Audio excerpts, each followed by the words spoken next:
ছাত্র জনতার তীব্র গণবিক্ষোভের মুখে ক্ষমতাচ্যুত আওয়ামী সরকারের পতনের পর দেশের ক্ষমতায় এখন ডক্টর ইউনূসের নেতৃত্বাধীন অন্তর্বর্তী সরকার। সম্প্রতি এই সরকারে উপদেষ্টা হিসেবে শপথ নিয়েছেন আরও ৩ জন। তবে এ ঘটনায় ভিন্ন দুটি কারণে ক্ষুব্ধ প্রতিক্রিয়া জানিয়েছেন হাসনাত আব্দুল্লাহ ও সার্জিস আলম। রবিবার রাতে ও সোমবার ভোরে ফেসবুকে পৃথক দুটি পোস্ট দিয়ে তাদের ক্ষোভের কারণ জানান বৈষম্য বিরোধী ছাত্র আন্দোলনের অন্যতম এই দুই সমন্বয়ক। নতুন ৩ উপদেষ্টা শপথ পাঠের সময় পেছনে শেখ মুজিবুর রহমানের ছবি থাকার বিষয়ে আপত্তি তুলেছেন হাসনাত আব্দুল্লাহ।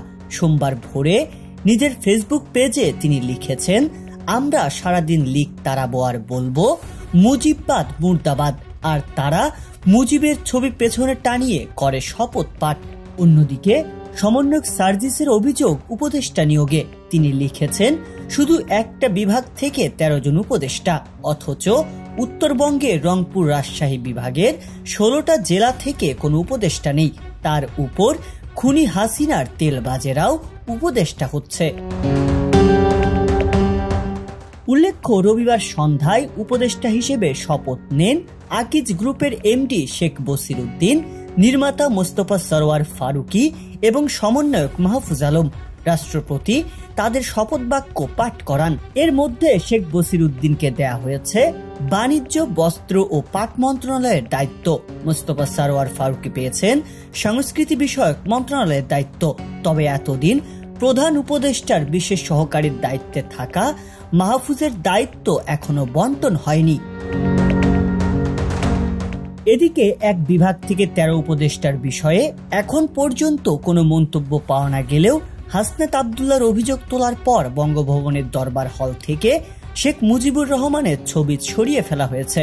সোমবার ১১ নভেম্বর বেলা ১২টার দিকে নিজের ভেরিফাইড ফেসবুক পেজে একটি পোস্ট দিয়েছেন অন্তর্বর্তীকালীন সরকারের নতুন উপদেষ্টা মাহফুজ আলম। মাহফুজ আলম তার পোস্টে লিখেছেন, দরবার হল থেকে ৭১ পরবর্তী ফ্যাসিস্ট শেখ মুজিবুর রহমানের ছবি সরিয়ে ফেলা হয়েছে। এটা আমাদের জন্য লজ্জার যে আমরা ৫ আগস্টের পর বঙ্গভবন থেকে তার ছবি সরাতে পারিনি।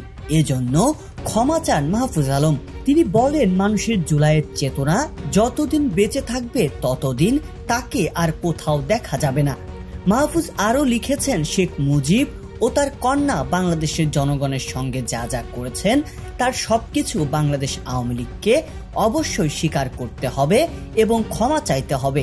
ক্ষমা ও ফ্যাসিস্টের বিচার ছাড়া কোনো ধরনের সমঝোতা হবে না বলেও উল্লেখ করেন তিনি।